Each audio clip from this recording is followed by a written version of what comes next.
Sari-sari store, secrets, ang mga sikreto para kumita ng malaki sa sari-sari store. Tapusin mo ang buong bidyong to kasi sobrang dami mong matututunan dito. Ituturo ko sa iyo na gumaganang paraan na gagawin mo para umangat ang sari-sari store mong yan. Tapusin mo ang buong bidyong to. Sobrang importante nito, ilang minuto lang to. Ngayon lang tayo nagkita. Sobrang sulit nito. Kaya mahalagang tapusin mo ang buong bidyong to.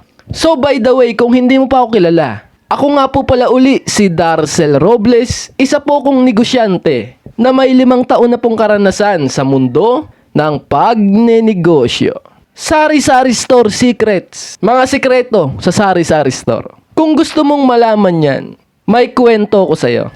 Alam mo ba dati, way back 2020, pandemic, nagbukas ako ng isang negosyo. Milk tea. Sa unang 3 buwan yan, sobrang lakas ng benta ko. Pero baguhan pa ako niyan sa mundo ng pagdinegosyo. Kaya hindi ko na-manage ng ayos yung perang yun. Nalugi yan. Yung negosyo kong yan, nalugi yan. Nung nalugi yan, sukdulang lungkot ang dinanas ko. Lagi akong nagbabarik, naglalasing nung nalugi yan. Kaya ang sumalba sa akin, isang sari-sari store. Ang inay ko, veterano yan sa sari-sari store. Matagal na yan sa sari-sari store at kabisado na niya ang paikot-ikot dyan. Nung panahong lungkot na lungkot ako dahil ako'y nalugi ng negosyo at gustong gusto ko makabawi. Ang inay ko, yung sari-sari store niya, ang tumulong sa akin. Ang ginawa ng inay ko, binigyan ako ng pagkakakitaan sa kanyang sari-sari store. Binigay niya sa akin yung 3 produkto na pinakamabenta sa kanyang tindahan. Na ako na magbebenta ng 3 produkto na yon. Akin na ang kita nun at ako na magbebenta. Yun ang ginawa ko. Doon ako nakaipon. Kaya nakapagpatayo uli ako ng negosyo. Pagkatapos ng pagkalugi ko sa milk tea, sukdulang lungkot ako nun. Nakapagpatayo uli ako ng negosyo. Kaya ngayon, sa panahon ngayon, dahil sa sari-sari store yun, sobrang laki ng pinagbago ng buhay ko. Simula nang natulungan ako ng sari-sari store na yan. At kaya kausap niyo ako ngayon. Kasi alam ko ang tibok ng sari-sari store. Kung ano talaga ang mga sikreto dyan na dapat mong gawin para umangat yan. Ito ang una mong gagawin dyan. Huwag mong dadamihan yung binebenta mo. Yung sinasabi ng iba, kailangan marami kang binebenta. Magdagdag ka ng mga mantika, magdagdag ka ng mga repolyo, magdagdag ka ng mga noodles, magdagdag ka ng mga spaghetti. Overstocks ka na dyan eh. Pag ginawa mo yan, yung pera mo tutulog sa stocks na yun. Ay hindi naman mabibenta mga yun eh. Nakinig ka lang sa mga taong mga wala namang alam. Mali ang kausap mo eh. Nakinig ka sa mga nagsasabi sa'yo na mga hindi naman negosyante eh. Konting produkto lang. Kaya ang gagawin mo, konting produkto lang. Pero siguraduhin mo yung produktong yun. Yun yung pinakamabenta dyan sa tindahan mong yan. Doon mo lang paikutin lagi ang pera mo. For example natin yung mga alak, sigarilyong yan. Malalakas yan. Dyan mo lang paikutin ang pera mo. Itsyapera mo na iba. Yung mga noodles na yan, yung mga pansit kanto na yan, itsyapera mo na yan. Yan lang. Sa pamamagitan yan, bibilis ang ikot ng pera mo. At walang tutulog sa mga stocks mo. Kaysa yung ang dami mong binebenta dyan, dami mong dilata dyan. Isang linggo na hindi pa rin ubos. Tulog ang pera mo dun. Binayaran mo na yun sa mga ahente. Tapos hindi mo pa nabebenta? Gaano kalaking pera yun, yung tumulog na yun? Kaya yan ang gawin mo. Konting produkto lang.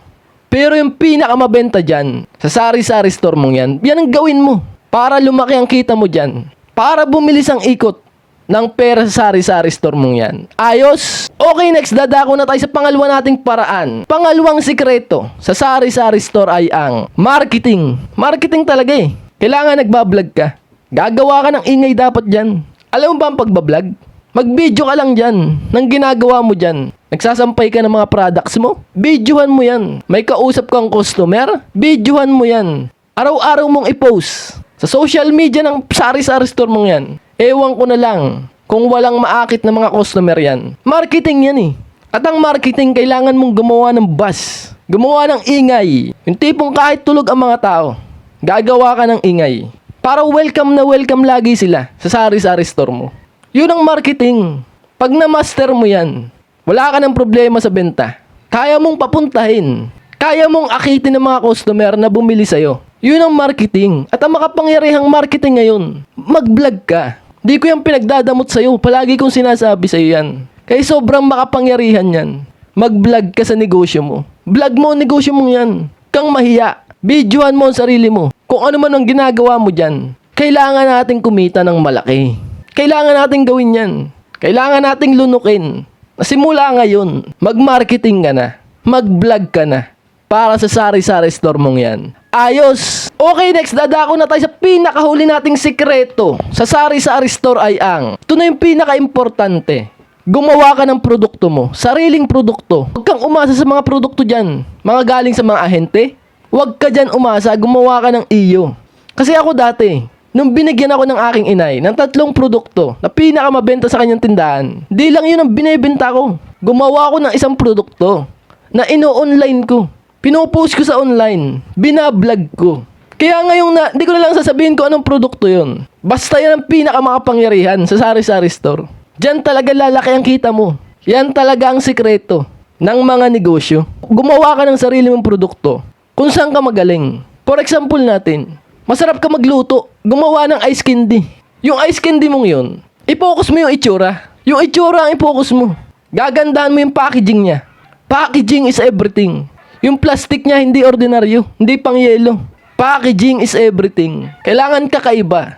Ice candy mo nakakahon. 10 ice candy mo nakalagay sa kahon. Naka-ribbon, may bulaklak, may marshmallow. Ang ganda ng design mo. Pag ganyang kaganda ang design mo, ang packaging ng ice candy mo, na sariling produkto ng tindahan mong sari-sari store na yan, makakasingil ka ng mahal. Triple ang tubo. Kailangan mahal ang presyo. Kailangan maabot mo yan. Na mabenta mo yan sa mapiperang tao.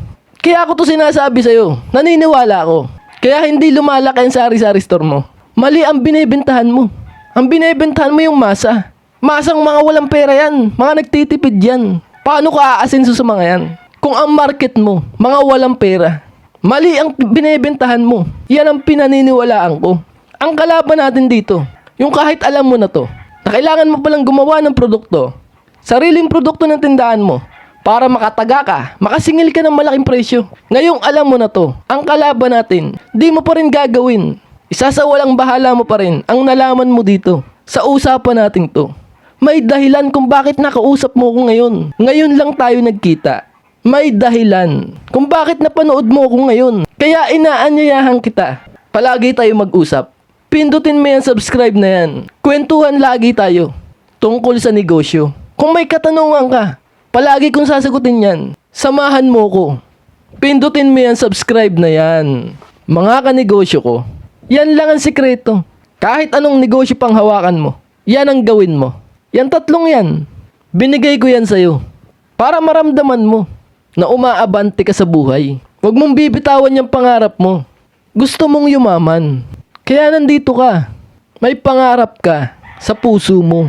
Regalo ng Diyos yan sa'yo. Sobrang bless mo dyan. Dahil may pangarap ka. Bihira sa tao. Karamihan sa tao mga walang pangarap. Mga sumuko na. Tinanggap na ang buhay nila. Pero ikaw iba. Meron ka. Kaya nandito ka. Kaya napanood mo ko. Simula ngayon, gagawin mo na. Iisipin mo lagi ang pangarap mo. Ang mga mahal mo sa buhay. Para maabot mo ang minimithi mo. Yang sari-sari store mong yan, kayang lumaki niya ng sobra-sobra. Kung maniniwala ka lang, magkaroon ka ng paninindigan. Panindigan mo ang pangarap mo. Sobrang mahirap to. Pero ngayon pa lang sasabihin ko sa'yo, walang ibang aabot niyan, tanging ikaw lang. Palagi kang magdasal. Palagi mo siyang tawagin. Alam ko, ibibigay niya yan. Maraming salamat po sa ating magandang usapang ito. Alam ko na gustuhan mo to. Pindutin mo yan, subscribe na yan. Subscribe mo na ako para lagi mo ako makausap. Para lagi tayo makapagkwentuhan tungkol sa pagninegosyo. Pindutin mo yan, subscribe na yan. At nga pala, yung nasabi ko sa iyo kanina, yung marketing. Kailangan kaya mong gumawa ng ingay para sa mga tao. Akitin sila sa mga tindahan mong yan. Ako po ay nagtuturo niyan. Isang buong buwan po, araw-araw kitang tuturuan. Live mismo, makakausap mo ko mismo aktual. Tuturuan kita ng makapangyarihang marketing, pagbablog para sa negosyo mong yan. Aabutin natin ang malaking benta niyan. Marketing yan. Sobrang importante niyan sa mga negosyo. Sipin mo si Jollibee, billion worth company. Hataw na hataw pa rin sa marketing. Lagi pa rin nalabas sa mga TV natin. Bakit ganun? Marketing yun. Kaya mong kumobra ng malaking pera dun. Kasi marketing yun. At yan po ang ituturo ko sa'yo. Sa isang buong buwan lang, bigyan mo lang ako ng isang buwan mo. Papausahin kita sa mundo ng marketing. Mag-comment ka dyan sa baba na magpapaturo ka, na mag-e-enroll ka. May bayad po yan ha. Pero sinisigurado ko po, sulit na sulit ang ibabayad mo. At nga pala po, sa mga gusto pong umorder ng ating libro, sinulat ko po yan para sa inyo. Free shipping po ako. Kahit saan ka sa Pilipinas. Ipapadala ko po sa iyo to ang librong to. Basahin nyo to. Sobrang halaga ng aral na matututunan nyo dito. Sa mga gusto pong umorder ng aking libro, text nyo lang po ako sa number na yan. Or comment kayo sa baba na kukuha kayo o order kayo ng aking libro. Makapangyarihang libro tungkol sa negosyo. Kahit anong hawakan mong negosyo, para sa iyo ang librong to. Comment ka sa baba or text mo ako sa number na yan sa mga kukuha ng libro. Ayos po ba yun? At yun lang po muna. Maraming salamat po sa ating magandang usapan ngayong gabing ito. Ako'y magpapaalam na po muna. Kita-kita po tayo susunod. Ako po muli, si Darcel Robles, na mag-iiwan po sa inyo po ng katagang, ang tamad, wag na wag mong papakainin. Ciao, bye!